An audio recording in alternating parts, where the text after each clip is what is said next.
How do you want to send your book out into the world?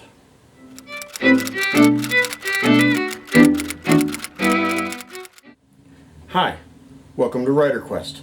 I'm Robert Gibson. Please subscribe if you haven't already, and then also ring that little bell icon so that you're notified each time I post a new video. I try to post every other Monday. As we go forward through the progression of a journey from a book, from the idea in your head to printed word on a page to a published novel, we're now on the step of trying to decide how you want to get your book in front of the world. This is the decades-old debate of, do I want to traditionally publish or do I want to self-publish?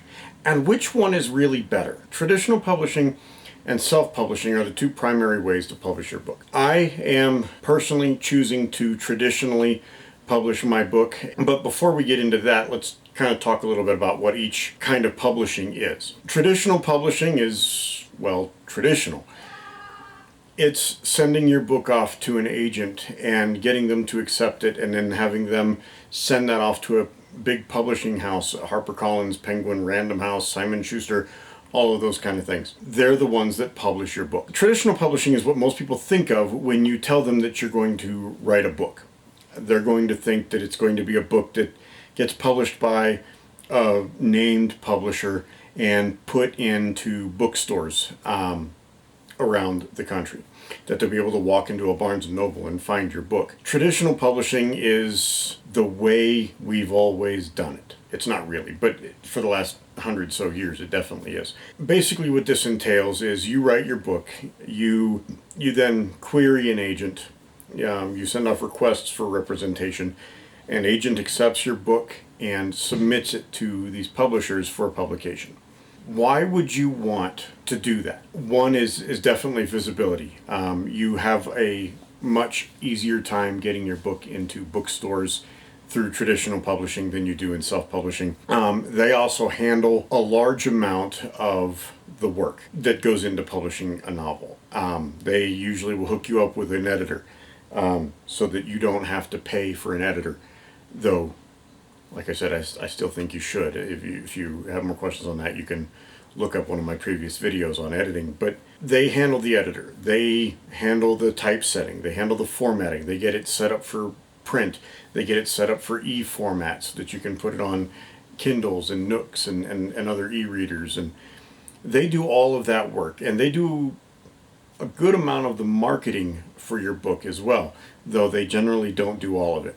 Basically, they cover all the costs of publication. That sounds really great. What are the cons of traditional publishing? Well, by giving them the right and the contract to publish your book, you sign away some of your freedoms. You don't get to choose the font that the book is in. You don't get to choose the cover, at least not completely.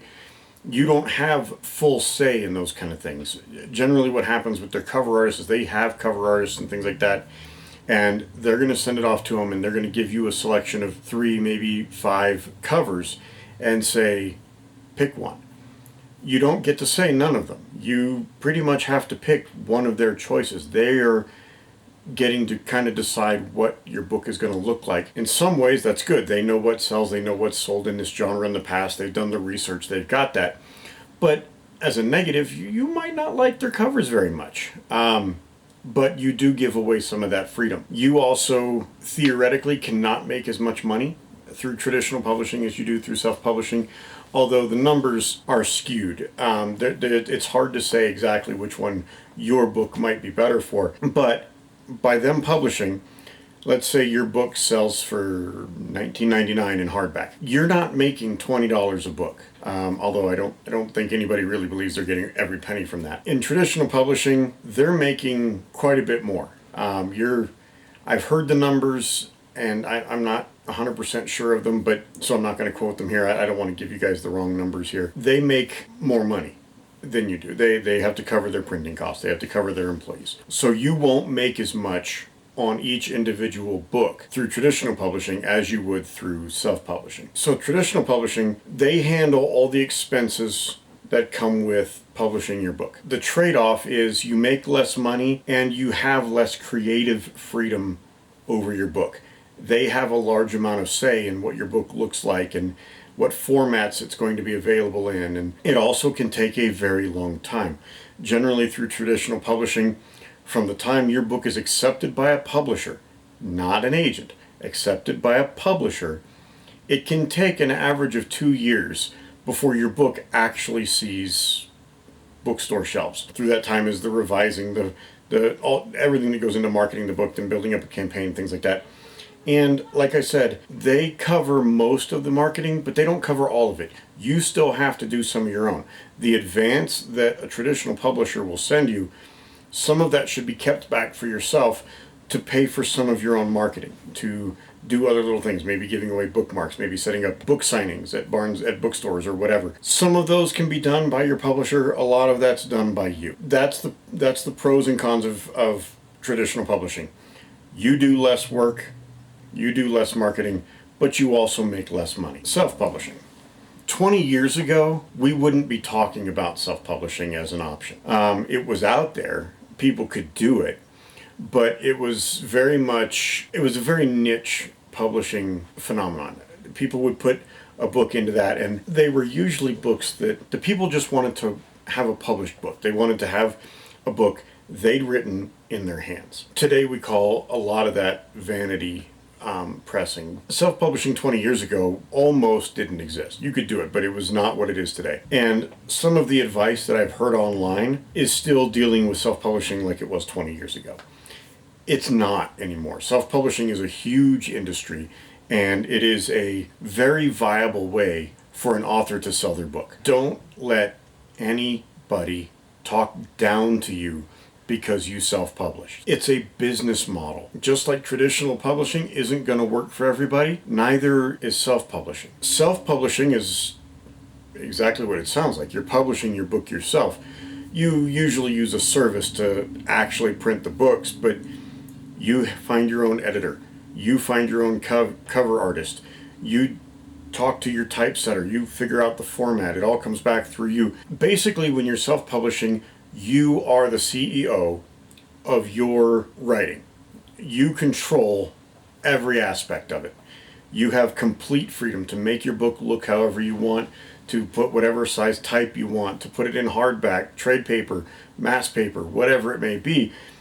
You have that control. You also have a much smaller timeline of getting your book published. Instead of the 2 years that it can take with a traditional publisher, there's people out there that self-publish a book a month. I mean, they just crank it out. You can do that because you know what you want your book to look like. You can just go here, do it, and it's done. Your book is out there, your book is for sale, your book is to be able to be read. The drawbacks to self-publishing is that you are the CEO of your own writing. Everything comes back through you.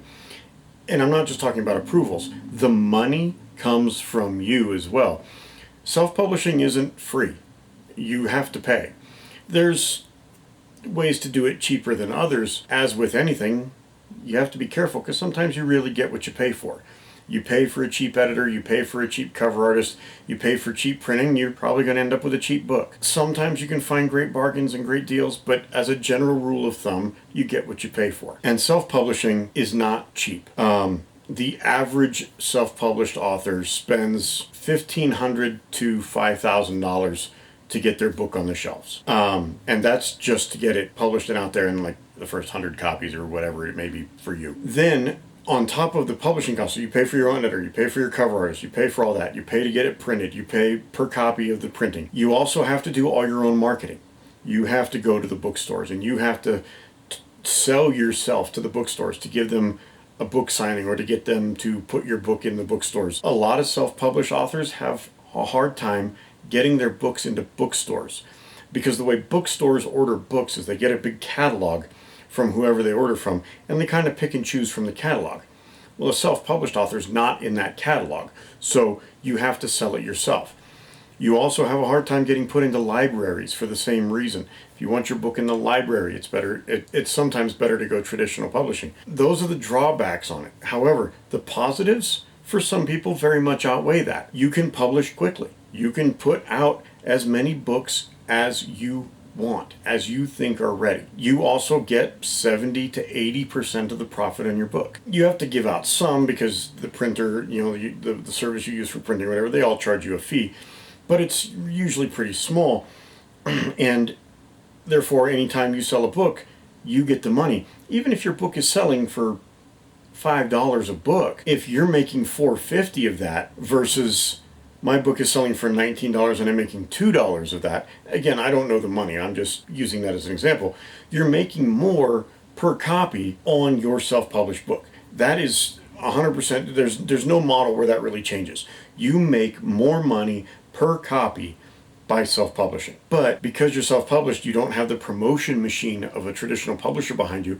Sometimes it's harder to get your name out there, and you might not sell as many copies self-publishing as you do in traditional publishing. So there's a lot of things to take into consideration, and a lot of these videos, they tell you which one is better, and really, they both are good. A lot of people that are hard into self-publishing view traditional publishers as the evil empire, and they're not going there, and that's evil and it's so terrible or whatever. And a lot of people that are traditionally published look at self-publishing and go, that's where the bad writers go. That's where the people that aren't well edited and aren't as good at writing and aren't as polished writers go to self-publish. And that's why it's cheap, and they're just cheap books, and they're throwaway books. I want to write quality material. Both of those mindsets are wrong. You can have terrible edited and terribly written books from a traditional publisher. You can. That happens. You can have amazing books. Some of the best stuff written come from self-publishing. So self-publishing doesn't mean bad writing. Don't let anybody tell you that it does. And don't let anybody tell you that because you self-published, you must not be that good of an author. Because it's not true. A lot of people that self-publish are fantastic writers, and they write great books. And a lot of people that write in traditional publishing just aren't very good. It really comes down to what business model fits you the best. Do you want to be the CEO of your writing, or do you want to be a partner in publishing? Because that's really what it is. You give up some of that freedom in traditional publishing, but they do a lot of the work. The other negative is, or another compare contrast, I should say, is in self-publishing, you can publish. There's no problem with it.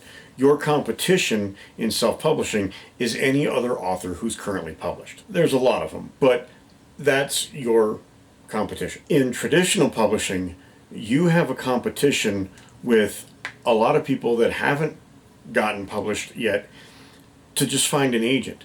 And then once that agent has your book, now you're in competition with more authors to get your book in front of a publisher and then to get it worked on. So which one fits you the best? Not your writing, not your genre, not any of that. Which one of those models fits you the best? Do you want to have a partnership and have people that come alongside and help you to get your book published? Or do you want to be the CEO of your writing and it's under your control, 100% under your control, and make more money per copy than you do in traditional? Now, I want to pause there a second because I'm saying per copy, and that's for a reason. There's no definitive evidence that says you make more money with traditional publishing versus self-publishing, or vice versa. There's no studies out there to say you definitely make more money self-publishing than you do traditional publishing. The reason why is because every book is different,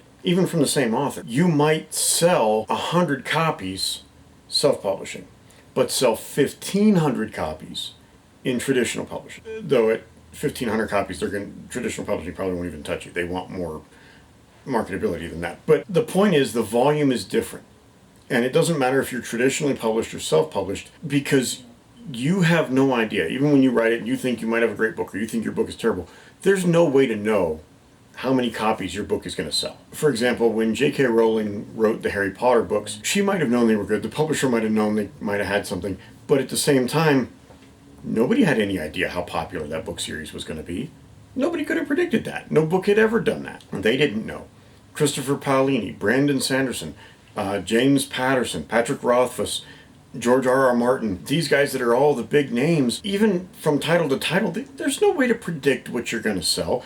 Now, if you have, let's say you're George R.R. Martin and you're working on your Game of Thrones work, okay, based on the number of the last several books, you kind of know where this one's going to be, but it's not a guarantee. You could go way over that, you could go way under that. When we talk about how much money you're going to make as an author in traditional versus self-publishing, we can't look at your overall income for a year or anything. We can't even give you an estimate, because a book is subjective to the author and to the reader. Some people will read your book and love it. Some people will read your book and hate it. There's no way to predict your sales. So when you're looking at it, you look per book. Per book, you will make more money per copy on self-publishing. But if you sell 100,000 copies over here and only 10,000 over here, you might ultimately make more money in traditional publishing, because you're selling more copies. If both of them are equal and you both sell 100,000 copies, you're going to make more in self-publishing because you make more per copy. It's a sliding scale, and it's really up to you. I know that's such a wishy-washy answer. You're looking for something definitive, like do this one or do this one.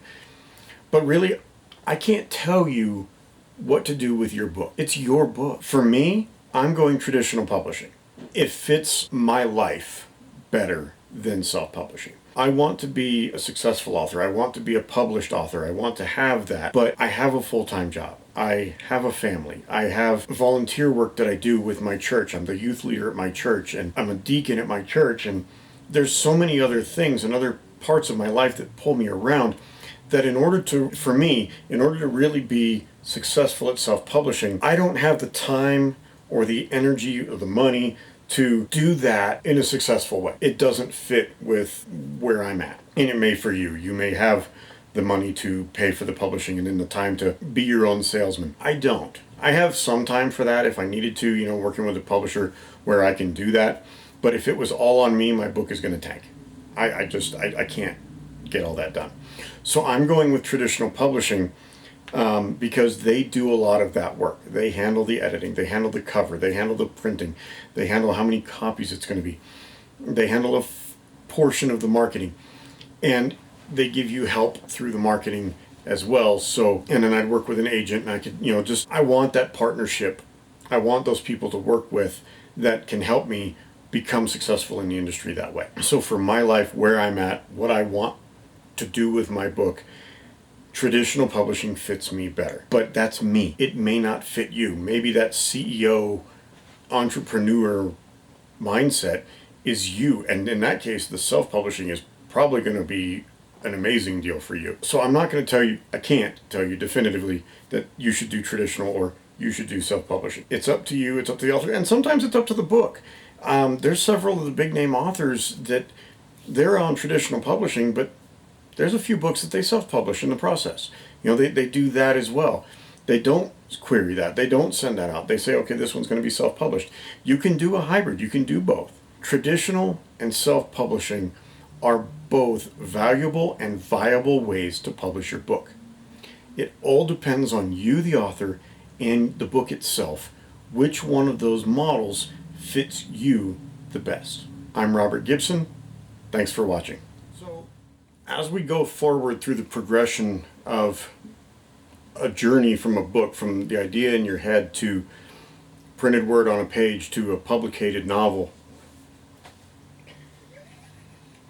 A publicated novel. Wow.